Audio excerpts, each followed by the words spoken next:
Amigas e amigos, com certa razão, o presidente dos Estados Unidos é considerado a pessoa mais importante do planeta.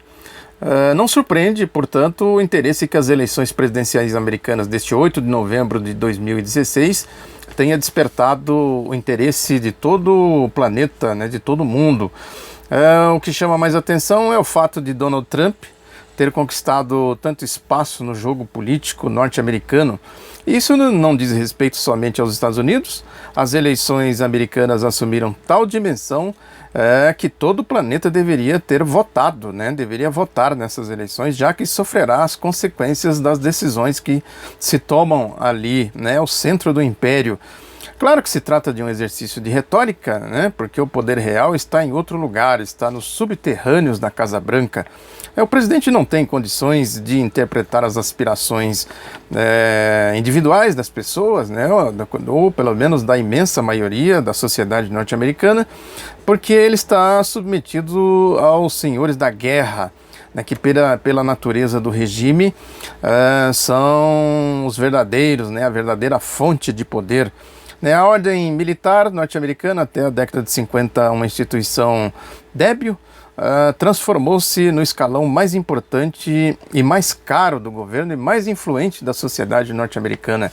São os senhores da guerra, a lógica da guerra norte-americana, falei aqui, a natureza do capitalismo que assumiu aí, depois da Segunda Guerra Mundial, essa face de guerra, as contradições se avolumaram muito, particularmente com o crescimento do campo socialista, com a ascensão da social-democracia na Europa.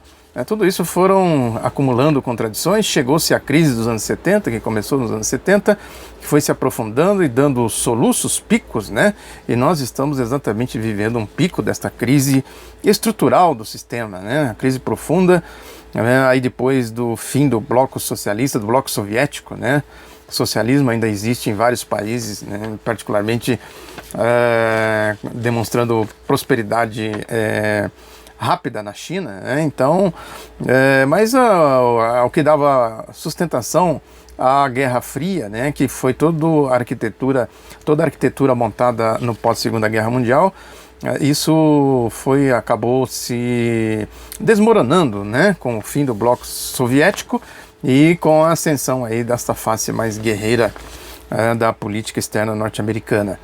Enfim, são os senhores da guerra que dão as cartas ali, os sorridentes homens de relações públicas, na verdade, são apenas figurantes, figurantes da face sinistra da burocracia instalada na máquina de guerra.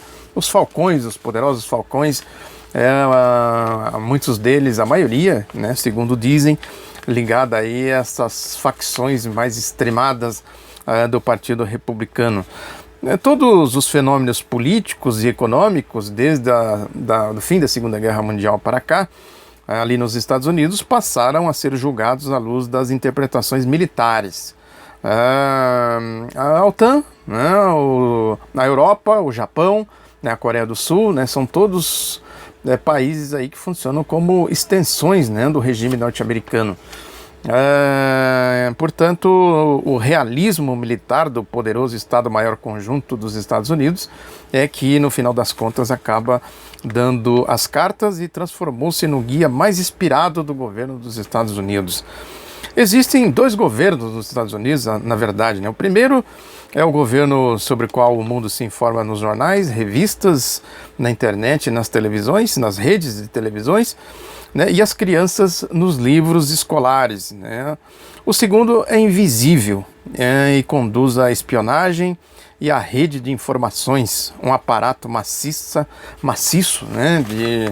de pessoas, um aparato que emprega secretamente centenas de milhares de pessoas, inclusive no Brasil, e conduz a política externa dos Estados Unidos. Este é o governo que, no final das contas, acaba dando as cartas.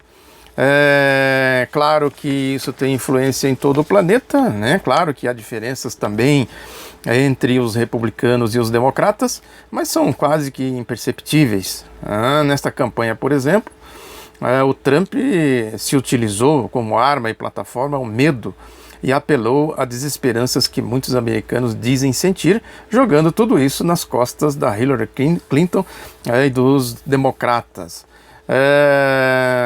Ele se utilizou aí de dados como, por exemplo, 2/3 da população dizem que não confiam no governo e que acreditam que os Estados Unidos estão no caminho errado. 70% afirma temer o terrorismo e a criminalidade. E aproveitando-se disso, o Trump pintou um cenário de caos e trevas e vendeu-se, né, como candidato que iria restaurar a lei e a ordem, afirmando que o sonho americano está morto e que só ele poderia restaurá-lo. O discurso da direita, o Bush também se utilizou muito desse discurso, sendo que o Trump foi mais agressivo, né, mais incisivo nesta questão. Sim, a campanha dele foi basicamente em cima desses dados. Aliado ao discurso do ódio, né, comum no mundo ideológico da direita, né, ele ofereceu soluções fáceis, né, coisa que a gente viu aqui no Brasil, está vendo no Brasil, né?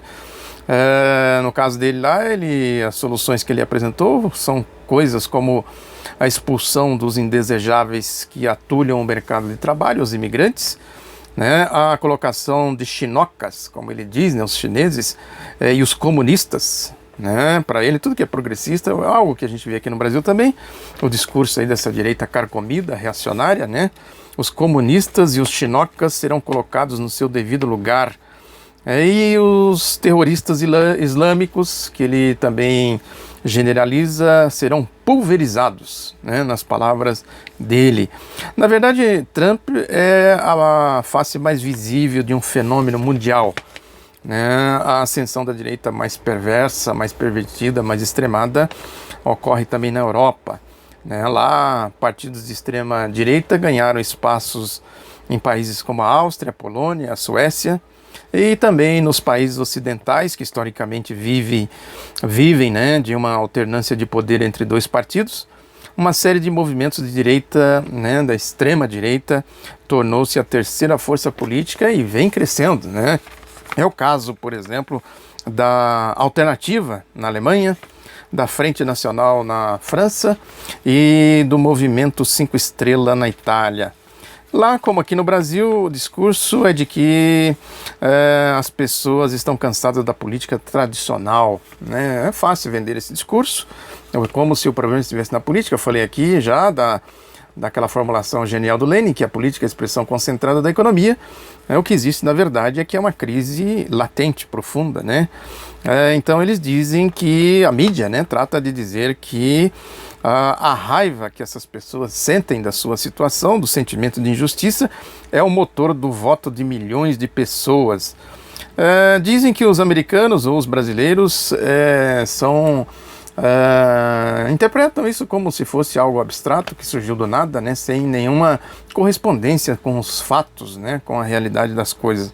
Portanto, dizer que americanos ou brasileiros, né, são estúpidos e racistas não corresponde, é errado, né, não corresponde à realidade.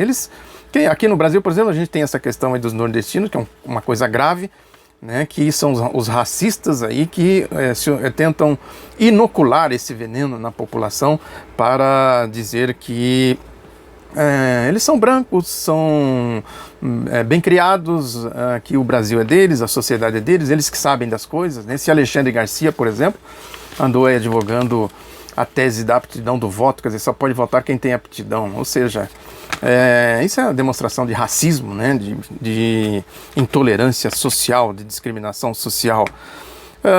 Na verdade, essas opções, aí pelo arcaísmo histórico, a gente viu aqui em São Paulo a votação para prefeito, com esse João Dória, né, é o arcaísmo, né, político, ideológico, social. Essa opção, na verdade, decorre das angústias profundas, né, trazidas pela crise do capitalismo e manipuladas pelos aparelhos ideológicos, em especial a mídia. É o que acaba acontecendo. A sociedade americana tem sido cada vez mais ameaçada também aí pelo desemprego, pela queda dos rendimentos e pela violência. Algo que de igual modo assombra a Europa civilizada. Não é diferente o que acontece na Europa. Aqui também se bate com o agravamento das medidas neoliberais. E também aqui no Brasil, né? Isso não só no Brasil, isso assombra o mundo todo, é a crise mesmo, né? As manifestações da crise que vão cada vez mais surgindo aí à medida que eles não têm resposta e precisam sobreviver na crise. Eles sobrevivem atacando, evidentemente, os direitos dos povos, né, dos trabalhadores. O que estamos vendo no Brasil, portanto, é a extensão dessa realidade.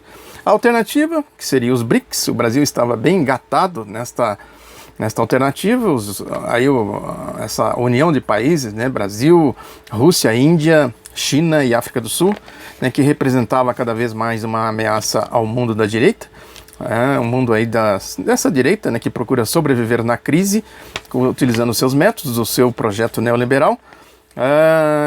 Eles trataram de ir para cima, né, dos BRICS, aí, com cerco à Rússia e à China, e a poderosa mobilização para quebrar o elo fraco desta cadeia de resistência, que era o Brasil, né, com seu governo democrático e progressista. Eles conseguiram quebrar exatamente o elo fraco com o golpe. E trouxeram para cá, com essa turma aí do golpe, essa turma toda aí, trouxeram a lógica do Trump, né? A rigor é isso, aqui no Brasil, esses fascistinhas engomadinhos aí, como João Dória, né, e o clubinho de picaretas lá da Operação Lava Jato, é a expressão clara desses fascistinhas mesmo, porque o fascismo é isso aí, né? Tem os trogloditas e tem aí o João Dória andou falando aí, fazendo provocações ao Lula, dizendo que visitaria ele lá em Curitiba, levaria chocolate, cisne, né, fazendo aí as provocações típicas desse tipo de gente desclassificada, né, gente ordinária, né. A questão é que o Lula certamente ele tem se manifestado, tem se comportado aí dentro da palavra da moda, né, da liturgia de um ex-presidente, não toca no assunto, né? Porque até porque esse tipo de provocação barata não merece resposta, né? O Lula certamente não receberia gente desqualificada, né, gente desclassificada como esse João Dória em nenhuma circunstância. A questão é essa, que o Lula não aceitaria receber esse tipo de gente suja. E também o que a gente vê aí é a votação dele aqui, de certa forma, é a expressão dessa tendência, né, desta manifestação toda que eu falei aqui, né? Enfim, a sociedade foi tomada aí pelo esse pensamento dessa gente arrogante, né?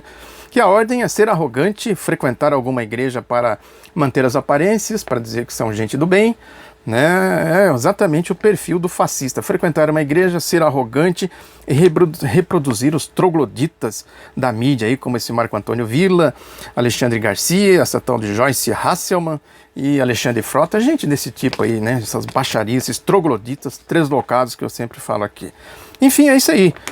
Eu escrevi um artigo uma ocasião, vou deixar o link aqui para vocês darem uma olhadinha, que eu falo do movimento Cansei, que foi o começo de tudo isso, toda essa onda golpista aí. Começou com o tal do movimento Cansei, lógico que ele perdeu fôlego, depois eles retomaram aí com a marcha de 2013 para cá. Mas o artigo está aqui, que eu me infiltrei no movimento Cansei, entrevistei inclusive o João Dória.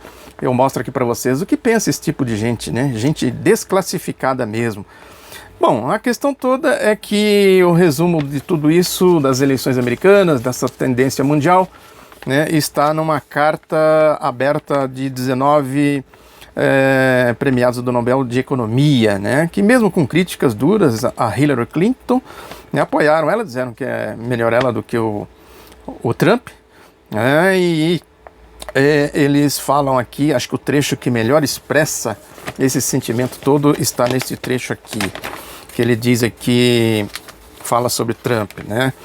Suas ameaças imprudentes de começar guerras comerciais com os nossos maiores sócios, seus planos para deportar milhões de imigrantes, suas infundadas ideias de cortar bilhões de dólares em impostos, suas informais sugestões de que os Estados Unidos podem ameaçar a moratória da sua dívida para renegociar com nossos credores, como se nossos títulos do Tesouro fossem lixo. Todas essas propostas podem pôr em risco a fundamentação da prosperidade americana e da economia global. Né? Se não bastasse todas as outras ameaças, existe aqui essa ameaça de aprofundar a crise econômica mundial, conforme disseram aqui os premiados com o Nobel de Economia. É isso. Muito obrigado pela atenção. Peço que você se inscreva no Lado da Notícia, curta, compartilhe e vamos em frente, enfrentando cada vez mais aí essa luta dura política que a gente está atravessando, não só no Brasil. Muito obrigado, até a próxima.